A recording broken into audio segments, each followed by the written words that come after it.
The Quad 1 was a new type of aircraft called the Lockheed 1011 TriStar. It was a very expensive, technologically advanced aircraft and very large, accommodating 250 passengers. That is, instead of each row having 4 classes, like regular aircraft, each row had 8. The aircraft also had 2 decks. The main deck was where the passengers were, and the deck below was the deck for the aircraft, which could be accessed via 2 small elevators at the back of the aircraft. Behind this deck, there was a kitchen and an area for preparing food and drink. In front of it was another area with a seating area where the plane would rest. This flight was led by pilot Bob Loft, who was 55 years old and had 30,000 hours of flying experience. Bob was famous for his extreme mastery of his work, his calmness, and his composure in times of emergency. If you were ever going to ride a plane, this would be the plane you would wish to ride with. Anyway, Bob got into the plane and went up to the cabin in the front of the plane and sat in the seat designated for the pilot. The seat in the cabin was in front of the left. After he sat down, the co-pilot, Bert Stockstill, entered and sat in the seat to the right of the pilot. After that, the rest of the cabin members entered. Normally, regular planes have only 2 seats in the cabin, but this plane, because it was so big, had 4 seats. One of the 2 who were left was Don Repo, a 51-year-old flight engineer, a tall but broad man. He entered the ladder and sat in the seat behind the co-pilot. A little later, the last member of the cabin, Angelo Donato, entered. Donato was no longer part of the flight crew that night. He was a regular employee at Eastern Airlines, so the company put him in the 4th seat in the cabin. At 7 p.m., all flight readiness checks were completed. All the passengers and crew were sitting in their places. Captain Bob began moving the plane towards the runway. After 10 minutes, that is, at 9:45 p.m., the plane began flying. A few minutes later, the plane was in the sky, heading from New York to Miami for 2 hours. The flight was completely normal, to the point that one of the passengers named Gary Askew was writing a letter thanking Eastern Airlines for the beautiful flight and the excellent plane they were flying. His intention was to send this letter to the company as soon as they got off the plane. But at 11:32 p.m., 2 hours and 12 minutes after takeoff, the flight that had been routine until now was no longer routine at all. Captain Bob began lowering the landing gear when he approached Miami International Airport. But the flight assistant noticed something strange. The plane we are talking about has 3 landing gears.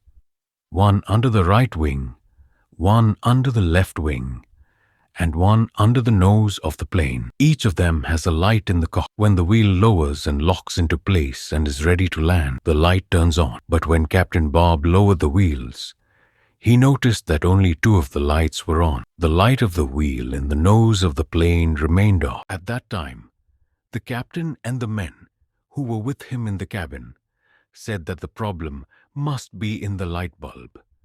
It is impossible for it to be in the wheel itself. The plane was new to Naj and was checked well before takeoff, so it is certain that the wheel is not the problem. But as a precaution, the captain, while on his way to the airport, raised the wheel and lowered it again, hoping that this time the light would light up. But when the wheels went down, the same thing happened again. The 2 lights behind them lit up and the light in the front wheel remained off. At that time, tension began to appear on them a little bit. Was the plane ready to land or not?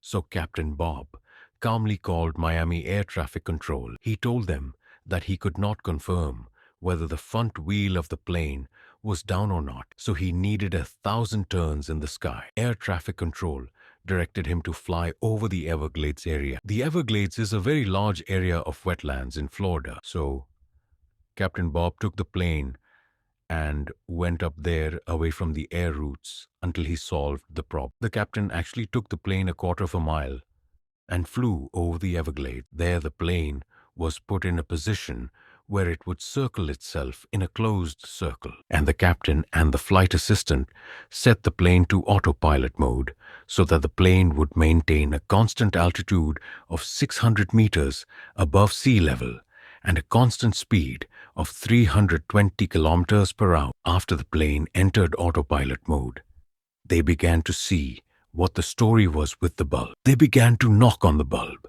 turn it, remove it, blow on it, and reinstall it, hoping that it would work. The problem was definitely with it, but one time, while they were trying to reinstall it, the bulb got stuck and refused to come apart again. So they had to find another way to make sure whether the wheel had come down or not. At that moment, the captain turned and looked at Don Ribu, the flight engineer, who was sitting behind the flight assistant, and asked him to go down to the hellhole to make sure for himself whether the plane had come down or not. The hellhole is a narrow place under the pilot's cabin, which we reach through a small door in the ground. The reason for this name is that it is an uncomfortable place. On the launch was hot, but from it we could inspect some parts of the plane that we could not see except from this place. And below in the hole there is a window through which we can see the wheel leg with our own eye, whether it went down or not. And indeed, Don Ribaud agreed and got up from the chair and opened the hole and went down to see for himself. At the time when our friends were going through this crisis, there was on the ground in the same place a man named Robert Marquez, 43 years old, searching in the Everglades. He and his friend were on the Frog, and two of them were climbing on Robert's airship. And the airship is a flat boat with a large fan from behind that pushes it forward, and this boat is very famous in the Everglades area. Robert and his friend were surrounded by darkness from every direction. No people or buildings in the place. Kilometers away, the only source of light they had was Robert wearing it on his head. And while the two were searching in the darkness for the frog, Robert saw a very strong yellow light coming from a distance of 8 kilometers from their place. Despite its strength, it disappeared. Then he asked his friend, "Did you see this whale or not?" But his friend told him, "I didn't see anything." So he told him, "Let's go to the whale's location so we can find out what happened." Indeed, Robert took his friend and the boat and flew to the whale's location. After about a quarter of an hour, they arrived at the place, and Robert and his friend were not aware of what they had seen. About 3 hours before these events above in plane 401, when the pilot turned to tell Don Repo to go down the hellhole and see for us the wheel, he believes that the pilot hit the steering wheel with his foot without realizing. It seems that this light plan was enough to disconnect the autopilot and return human control again. But because there was no one controlling the plane at the time, the plane began to descend. Gradually, when the plane began to descend, no one paid attention for more than one reason. First, the place was unfair because of its lack of space. There were no buildings in it, as we said, and therefore there was no light through which they could see whether the plane was descending or not. In addition, there were no air pilots in the area, so they could not see if there was a plane passing by them to know whether they were high or low. Another reason was that the descent was very gradual, and this did not allow them to feel any change in gravity, giving them a sense that the plane kept descending. The third and most important reason was that all the men in the cabin were very focused on the light bulb, and that is why the plane kept descending little by little. No one on board the plane knew that they were in an emergency until the decisive moment. The plane was crushed on the ground in the airlock. Robert and his friend, when they arrived at the accident site, were the first people to arrive there. Although they could hear people screaming and crying everywhere, they could not see anything at all. The fire that was ignited as a result of the explosion was quickly extinguished again because the airlock area was made up of wetlands and water was everywhere. Because the plane was descending at a gradual angle, not a sharp angle, this reduced the severity of the crushing. The clay lands in the airlock also reduced the severity of the crushing on the ground. These factors helped reduce the lives of many people. Dozens of passengers survived the initial shock of the plane, but unfortunately, many of them were severely injured or trapped inside the wreckage of the plane, or both. When Robert and his friend arrived at the site, the event Robert started looking with the small flashlight on his head everywhere around him, hoping to find someone. And then he started looking for people everywhere. But while he was looking, he saw the first living person, a man, whose stomach was completely burned as a result of the explosion, trapped in his seat that he was sitting in on the plane. It turned out that when the plane exploded, the seat fell into the mud and buried part of the man under the ground to the point that half of the man's face was under the water. So as soon as Robert shined a light on the man's face, the man started to cry out at them immediately and ran. Robert and his friend went to the man and pulled him out of the water and saved his life. But as soon as they got the man out of the water, they started hearing screams and cries of help from the rest of the people from everywhere around them, who did everything they could that night to save the largest number of people. But unfortunately, there were a lot of people in need of rescue, and there was not enough time. After about half an hour, after Robert and his friend arrived at the scene, the Coast Guard finally arrived with helicopters, and they were all killed. All night long, they tried to save as many people as possible. But when daylight came, there was no one left to save. The total was 99 people dead and 77 injured. One person survived among those who died: Captain Bob Loft, Assistant Bert Stockstill, and Engineer Angelo Donato.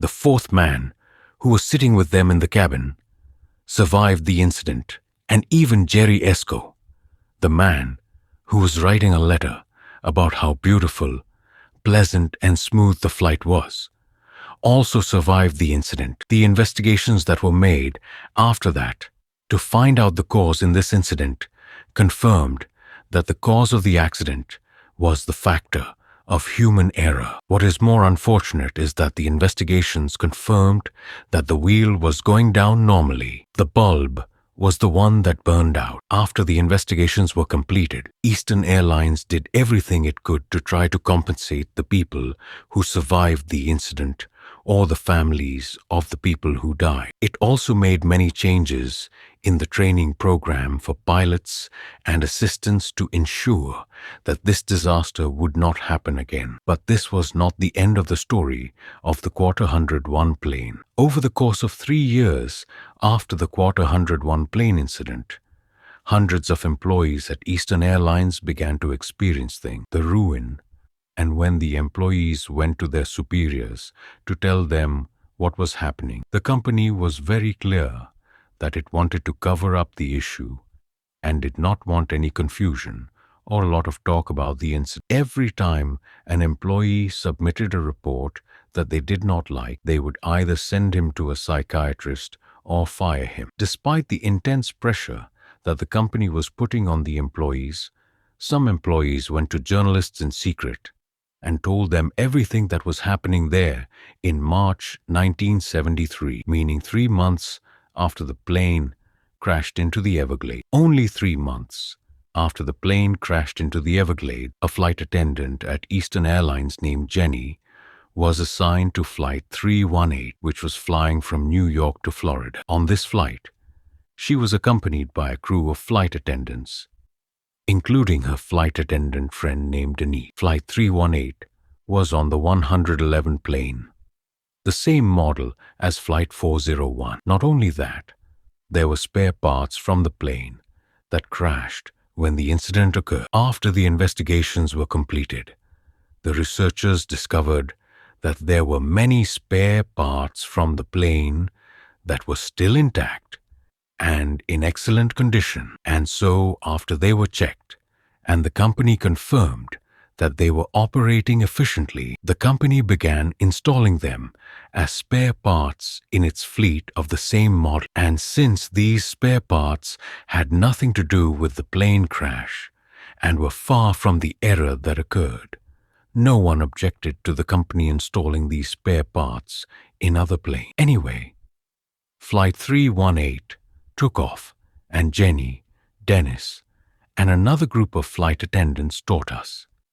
After takeoff, the flight attendants began distributing food and drink to the passengers on the plane. The way they called the job was that after the flight attendants, they would be on the main floor above taking orders from the passengers, and the other part on the floor below would prepare food and drink for the passengers. Dennis, after finishing all the orders she was taking from the passengers, decided to go down to the floor below to see Jenny and help her if she needed anything. But what happened was that when Dennis got on the elevator to bring Jenny down, she had finished everything behind her below and decided to go up to see if Dennis needed anything. And what happened was that she was going down in the elevator and he went up in the other elevator at the same time, and that's why they didn't see each other. When Jenny reached the floor above, she got out of the elevator and started asking the people who were busy with her where Denise was. Everyone replied, "Denise just left a minute ago. She was going to see if she needed anything to help you." So after a few minutes, Jenny went back to the elevator to go down to the floor below and see Denise, so that you can imagine the story that I will tell you now. You need to first know how the floor below looks when you go down in any of the two elevators and the door opens on the floor below. You will find in front of you a long corridor, the length of a plane. When you get out of the elevator, you will be in the heart of the kitchen, a narrow kitchen divided into two parts. On the left is a row of ovens arranged next to each other, and on the right is a row of cupboards and a storage unit. At the end is a wall with a door on the right. This wall is what separates the kitchen area from the break area, where the work crew sits if they finish the work behind them. And because the door that enters the break area is on the side, not in the middle, if you're standing in the kitchen, you cannot see the break area well. In order to see it, you need to go to the door yourself and look out of it. As for the break area itself, it was nothing but a few couches and a few chairs arranged in a circle. Anyway, when Jenny got on the elevator and went down to look for Denise, she came out of the elevator on the floor below, didn't find Denise. The kitchen was empty and the lounge door was closed. But as soon as Jenny went down, she felt a sense that there was someone with her in the place, maybe in the lounge area that she couldn't see because its door was closed. And because Jenny was sure that there was someone with her and that someone was definitely Denise, Fula called her and didn't go to make sure if she was really there or not. She started preparing food for the people upstairs. While she was preparing the food, she kept looking at the lounge door, hoping that Denise would come out at any moment. But after a while, no one came out. Jenny started saying to herself, if there was someone inside, they would have definitely come out to see who was working outside and making a scene. But, like we said, Jenny had a strong feeling that there was someone with her in the place. A feeling like that would arrange anyone if there was someone with them. At that moment, Jenny started thinking that Denise might be playing a good prank on her and hiding in a closet or hiding in the lounge. When Jenny started thinking in this way, she started getting nervous little by little. And as long as she was preparing the food, she kept looking around herself. But after a while, no one came out. No one left the break room. No one jumped out of any closet, for example, to scare her. Jenny was completely alone. But at the same time, every minute that passed, her feeling that someone was with her in the place increased, and she kept getting more and more nervous to the point that she couldn't finish preparing the food. Rather, she started wishing that Denise would actually come out and scare her, just to reassure her that nothing strange was happening. But when Denise didn't do that, Jenny's heart fell at her feet. Jenny started walking one by one towards the door that led to the break room area. And every time she got closer to the door, her heartbeats increased more.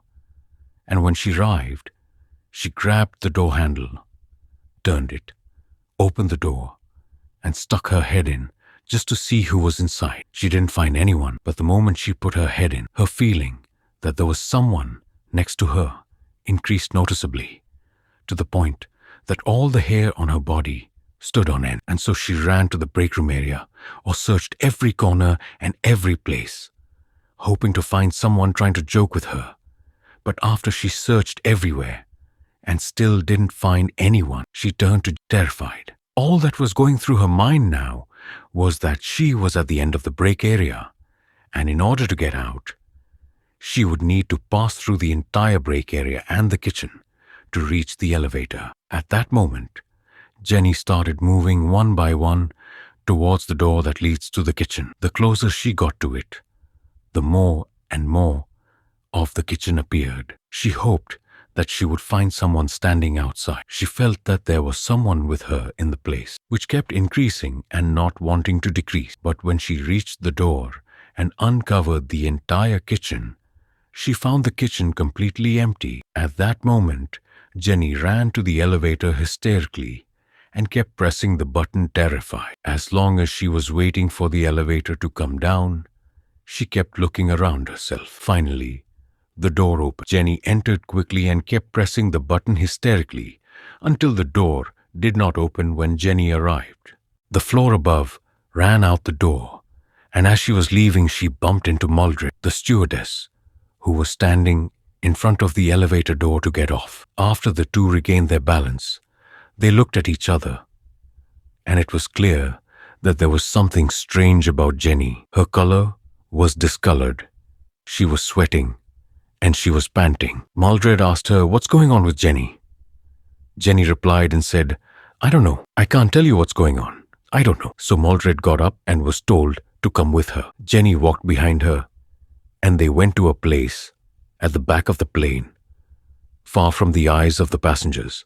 The surprise was that Jenny found Denise there. Denise looked exactly like Jenny. She was sweating, trembling, and her color was discolored. It is noteworthy that when Jenny left the floor below the first time and went looking for Denise, Denise had come down at the same time. In the few minutes that Denise sat down, the exact same thing that happened to Jenny happened to her. Denise said, "When I went down to the kitchen, I didn't find anyone, but at the same time, I felt that there was someone next to me the whole time. And when I went and opened the door of the lounge and found it empty, so I was scared and let go of her and ran upstairs immediately." What happened was that while Denise was out, Jenny had come down the second time, so the second time she didn't see her either. The two friends, who had never had anything strange like this happen to them in their lives, went through the same experience in almost the exact same place. The difference between them was always a count. After another month, plane 318 that Jenny and Denise were on had taken a flight from Newark Airport in New Jersey to Miami after most of the pre-flight checks were completed. The airport allowed the passengers to board the plane. After the passengers had taken their seats, the flight attendant, Sis, started counting the passengers to see if they had all arrived or not. What happened was that when Sis started counting the people, she discovered that there had been a mistake. There was one extra person. So she decided to start counting again. But when she started counting from the beginning, she realized the reason for a moment. There was a captain in a uniform sitting in one of the chairs. At that moment, I thought, yes, of course, this is an Eastern Airlines pilot who was going to the airport we were going to because he had a job. In the 1970s, it was common that when employees wanted to take a plane to another airport, they would not tell her to take the plane unless they were already on the plane. The topic meant that there was more love than now.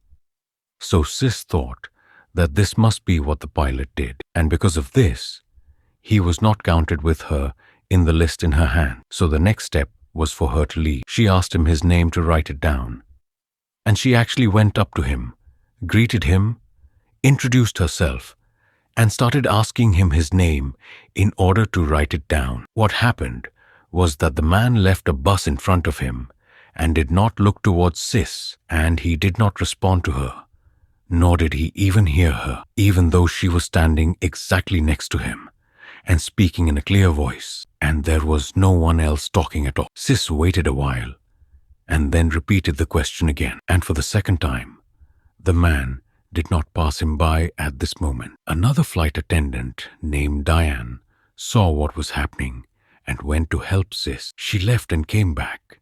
She went to the man and tried to get his attention, but for the third time, the man did not respond to them. He was sitting and staring straight ahead, as if he did not hear anyone. Diane and Sis started looking at each other, wondering what to do. Then Sis said, "Look, I will go tell the pilot and he will act." Sis actually went to the cockpit and told him the matter.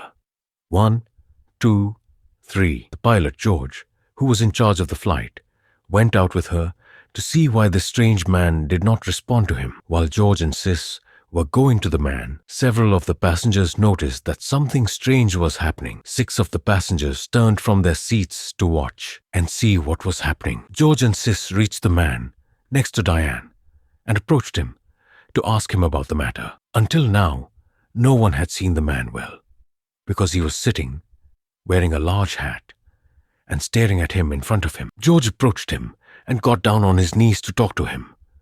But as soon as he got close to him, he stepped back and threw himself down on the ground and said, "Oh my God, this is Bob Loft, the pilot who died in the Quarter 100 Plane 1. George knew Bob Loft well, and it was impossible to catch his appearance.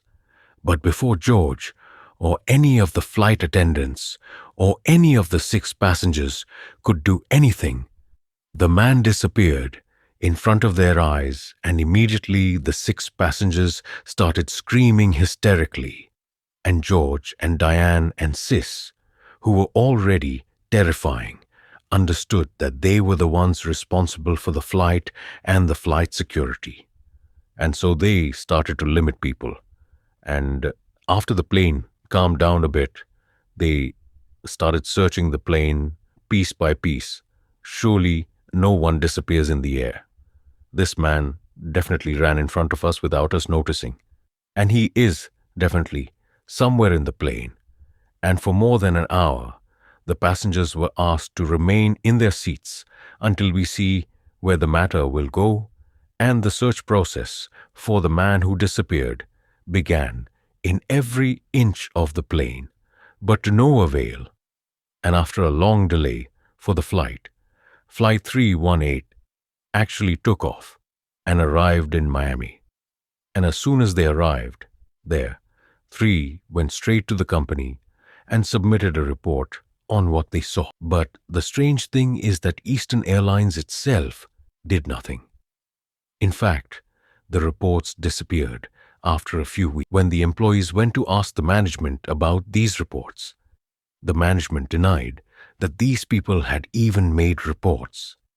They said that no reports had been made, neither by George, nor by Sis, nor by Diane. But George, Diane, and Sis themselves said that we had made the reports. In fact, some of the pilots in the company said that they had seen these reports with their own eyes before they disappeared. Over the course of 2 years, a large number of unexplained events occurred on Eastern Airlines planes. But the amazing thing is that these strange events only happened on planes that had spare parts from the quarter-century plane. One of the things that happened more than once was the appearance of the silent captain, who looked like Bob Loft. Once, one of the managers at Eastern Airlines itself saw them, and they disappeared before his eye. The manager was very upset at that time and got off the plane and ordered a search of the entire plane. But of course, they did not find anything. Another time, one of the workers who were carrying, he was eating on the plane and saw a man walking on the floor below. The man he saw looked like Don Repo, the flight engineer who was on the plane for a quarter of a century. When the worker came to talk to him, the man turned towards him and disappeared before his eye. At that moment, the company that provided the food was terrified and refused to work on the plane. This matter delayed the plane's takeoff for a very long time. Then another incident happened. The pilot and co-pilot on flight 318 heard a banging sound coming from the hellhole while they were sitting in the cabin. At that moment, the pilot got a flashlight and opened the door in the floor and went down to see the banging sound. All of this He thought that there might be a problem with the pilot. But what happened was that when he went down and started looking with the flashlight, he didn't find anything at all. But when he came back, he saw Don Ripo standing in the cabin looking at him. Then he disappeared before his eye. On another flight, there was a normal passenger sitting in economy class. She was sitting calmly the entire flight, very normally. But suddenly, without any warning, she started screaming hysterically. When they went to her so that they could ask her what was wrong, she put them on the chair next to her and told them that a man suddenly appeared in the chair, and when she screamed, he suddenly disappeared before his eyes, and the woman kept screaming hysterically to the point that they had to tie her to the chair until they reached the airport they were going to. In the end, in 1974, all the strange events that were happening suddenly disappeared. Although Eastern Airlines told the whole world that they do not believe in this haunted plane thing that we have, this year they brought all 1,011 planes in for maintenance and removed all the spare parts of Flight 401. This is despite the fact that these parts were not bad or anything. They were removing intact parts without any reason. It was announced that what happened was that when the company did this, all the strange events disappeared. And with this, we have reached the end of the story today. I hope you will give me your opinion in the comment. If you have any comments that would improve the video, write them. Subscribe, like, and share with family, relatives, and loved ones. See you next time with a more exciting story than the one before. Bye.